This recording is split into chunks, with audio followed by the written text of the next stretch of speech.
तो दोस्तों आज हम लोग बहुत ही आसान तरीके से माध्य निकालना सीखेंगे। तो चलिए माध्य कैसे निकाला जाता है आज मैं आप लोगों को सिखाता हूँ। तो सबसे पहले हल लिखिएगा। हल माध्य बराबर फॉर्मूला होता है संख्याओं का योग।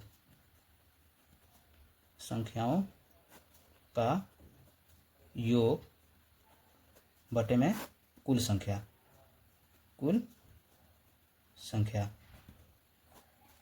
अभी टोटल नंबर को क्या करेंगे, ऐड करेंगे। चलिए 2 + 5 + 7 + 9 + 3 + 5 + 8 + 2 + 4। टोटल कितने नंबर हैं? 1 2 3 4 5 6 7 8 9। टोटल 9 नंबर हैं। तो बट्टे में क्या हो जाएगा 9। सबको ऐड करेंगे। 2 और 5 7 7 7 14 14 गो और 9 गो 23 गो। 23 3 26 26 और 5 31 31 को 8 गो 39 को 39 गो और 2 गो 41 41 4 45। तो टोटल 45 बट्टे में 9। भाग लगा देंगे। ये 5 मरतबा में जाएगा। लिख देंगे इसीलिए माध्य बराबर 5 आंसर। ये बहुत आसान होता है माध्य निकालना। तो दोस्तों हम लोग माध्य निकालना सीख चुके हैं। अब हम लोग माध्यक निकालना सीखेंगे। तो चलिए स्टार्ट करते हैं। सबसे पहले हल लिखेंगे। हल लिखने के बाद क्या करेंगे, संख्याओं को बढ़ते या घटते क्रम में सजा लेंगे। तो सबसे पहले लिखेंगे संख्याओं को आरोही यानी बढ़ते क्रम में सजाने पर इसको बढ़ते क्रम में सजाना है। तो सबसे पहले क्या लिखेंगे, सबसे छोटा नंबर लिखेंगे। तो सबसे छोटा नंबर क्या है, 1 है। तो एक कितने बार आया है, 1 आया है, 1 2 बार आया है। तो सबसे पहले लिखेंगे 1 2 टाइम्स। उसके बाद लिखेंगे 1 के बाद क्या है, 2 है। 2 कितने बार आया है ये देखेंगे, 1 बार। 2 1 बार आया है तो 2 लिख देंगे।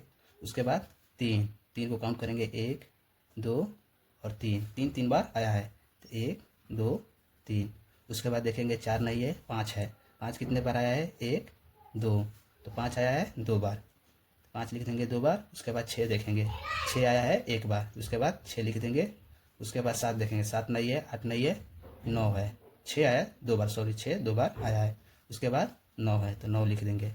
टोटल काउंट करेंगे 1 2 3 4 5 6 7 8 9 10 11। उसके बाद से लिखेंगे माध्यक बराबर क्या हो जाएगा, ये दोनों का बीच का जो संख्या है वही हमारा क्या होता है, माध्यक होता है। तो दोनों ओर से काउंट करेंगे 1 2 3 4 5, 1 2 3 4 5। तो हमारा माध्यक क्या हो जाएगा, 3 हो जाएगा।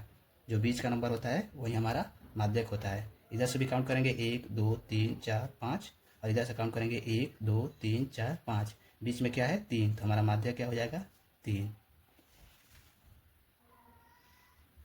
तो हमारा माध्यक 3 हो गया। अब मैं आप लोगों को एक और विधि से सिखाता हूँ माध्यक निकालने के लिए। यदि आंकड़ों की संख्या n बराबर विषम हो, यदि आंकड़ों की संख्या n बराबर सम हो तो माध्यक कैसे निकाला जाता है, चलिए वो मैं आप लोगों को सिखाता हूँ।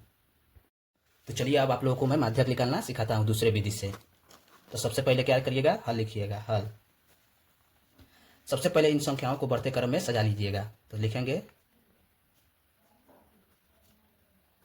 संख्याओं को बढ़ते क्रम में सजाने पर। तो सबसे पहले संख्याओं क्या करेंगे, बढ़ते क्रम में सजाएंगे। तो सबसे छोटा कौन है, बढ़ते क्रम में सजाने के लिए सबसे पहले हम छोटा से स्टार्ट करते हैं। तो सबसे छोटा नंबर क्या है, 1 है। तो 1 काउंट करेंगे कितने बार आया है, 1 आया है, 1 2 1 2 बार आया। तो लिख लेंगे 1 बार और 1 ये 2 बार हो गया। उसके बाद से 2 देखेंगे, 2 नहीं है, 2 है, 2 आया है 1 बार। तो लिखेंगे 2 1 बार। उसके बाद 3 देखेंगे कितने बार आया है, 3 आया है, 1 2 और 3 आया है 3 बार। तो लिख देंगे 1 बार 2 बार 3 बार। 4 देखेंगे नहीं है, 5 है। 5 काउंट करेंगे कितने बार आया है, 1 2। 5 आया है 2 बार, तो 5 लिखेंगे 2 बार। उसके बाद 6 देखेंगे, 6 कितने बार आया है, 1 2। 6 आया है 2 बार, तो लिख देंगे 1 2 बार 6 हो गया। 7 नहीं है, 8 भी नहीं है, 9 है 1 बार। तो 9 लिख देंगे 1 बार। अब टोटल नंबर को काउंट करेंगे कितने हैं, 1 2 3 4 5 6 7 8 9 10 11। टोटल नंबर हमारे क्या है, 11 है। तो लिखेंगे n बराबर 11। 11 क्या है, विषम संख्या है। तो लिख देंगे विषम संख्या। n क्या है, टोटल नंबर है, और 11 क्या है, विषम संख्या है। तो n बराबर 11 विषम संख्या होने पर माध्यक क्या हो जाएगा, माध्यक बराबर होता है विषम संख्या होने पर n+1/2 वा पद। n का मान कितना है, 11 है, तो 11 ले लेंगे +1/2 वा पद। 11 और 1 12, तो 12/2 वा पद। उसके बाद 2 से भाग लगाएंगे तो 6 मर्तबा में जाएगा, तो छठा पद।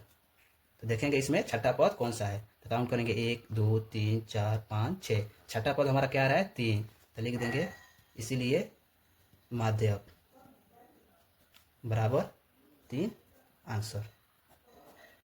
तो दोस्तों अब मैं आपको सिखाऊंगा यदि आंकड़ों की संख्या सम हो तो माध्यक कैसे निकाला जाता है। तो चलिए स्टार्ट करते हैं। सबसे पहले लिखेंगे हल।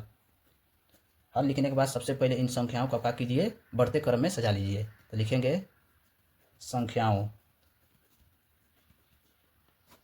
को बढ़ते क्रम में सजाने पर बढ़ते क्रम में कैसे सजाया जाता है, सबसे पहले छोटा नंबर लिया जाता है। सबसे छोटा नंबर क्या है, 2 है। 2 देखेंगे कितने बार आया है, 1 बार आया है, तो 2 लिख देंगे 1 बार। उसके बाद देखेंगे 2 के बाद 4 है, 4 कितने बार आया है, 1 बार आया है, तो 4 लिख देंगे 1 बार। उसके बाद 5 में ये 6 है, 6 कितने बार आया है, 1 बार आया है, तो 6 लिख देंगे 1 बार। उसके बाद से देखेंगे 8 कितने बार है, 1 बार है, तो 8 लिख देंगे। उसके बाद 12 है, 12 लिख देंगे। उसके बाद 20 लिख देंगे। टोटल काउंट करेंगे कितने हैं, 1 2 3 4 5 6।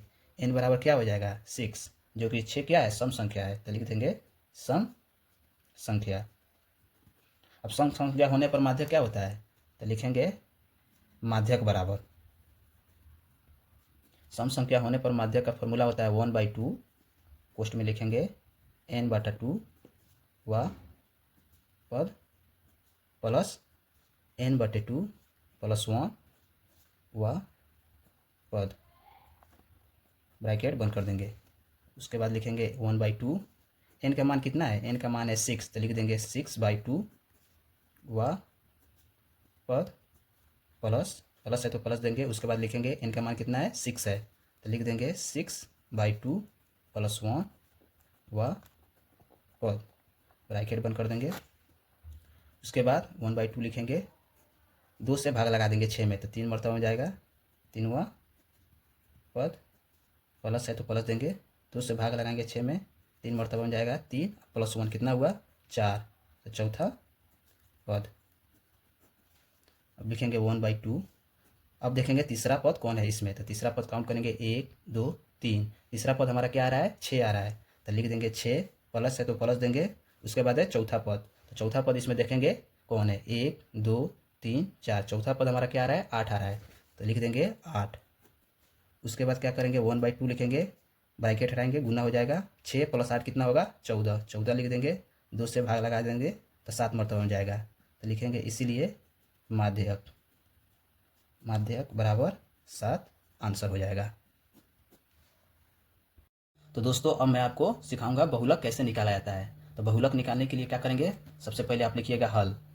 हल लिखने के बाद लिख दीजिएगा बहुलक बराबर फॉर्मूला होता है अधिक बार आने वाली संख्या, अधिक बार आने वाली संख्या। इनमें देखेंगे सबसे अधिक बार कौन सा नंबर आया है, तो देख लेते हैं। 6 कितने बार आया है, 6 आया 1 2, 6 आया इसमें 2 बार। और उसके बाद देखेंगे 3 कितने बार आया, 3 आया 1 2 3, तो 3 आया हमारा 3 बार। उसके बाद 9 देखेंगे कितने बार आया, 9 आया 1, 9 आया हमारा 1 बार, तो 9 लिख देंगे 1 बार। उसके बाद देखेंगे 5 कितने बार आया है, तो 5 आया है 1 2, 5 आया हमारा 2 बार। उसके बाद देखेंगे 1 कितने बार आया है, 1 आया है 1 2, 1 आया हमारा 2 बार। उसके बाद 2 देखेंगे कितने बार आया है, 2 आया है 1 बार, तो 2 लिख देंगे 1 बार। तो सबसे अधिक बार कौन सा नंबर आया है, इनमें देखने पर क्या पता चलता है, सबसे अधिक बार हमारा 3 आया है, 3 बार, यही ना आया है, तो लिख देंगे बहुलक बराबर 3 आंसर। तो दोस्तों अब मैं आपको परिसर यानी रेंज निकालना सिखाऊंगा। तो हमारे पास कुछ डाटा दिया हुआ है, इनका हमें परिसर निकालना है। तो सबसे पहले लिखेंगे हल। हल लिखने के बाद हम लिखेंगे परिसर बराबर, परिसर बराबर लिखेंगे अधिकतम मान, अधिकतम मान माइनस न्यूनतम, न्यूनतम मान, यानी रेंज बराबर लिखेंगे RANG, रेंज बराबर highest HI highest value minus lowest value. तो सबसे अधिकतम मान इसमें क्या है, डाटा में देखेंगे सबसे अधिकतम मान क्या है, तो सबसे अधिकतम मान हमारा 20 है, तो लिख लेंगे 20, माइनस का साइन है तो माइनस का साइन देंगे। उसके बाद देखेंगे न्यूनतम मान क्या है, तो इसमें न्यूनतम मान हमारा क्या है 2 है, तो लिख लेंगे 2। अब क्या करेंगे, घटा लेंगे, 20 में से 2 गया 18, 18 हमारा क्या है, यही हमारा परिसर है, यही हमारा आंसर हो जाएगा।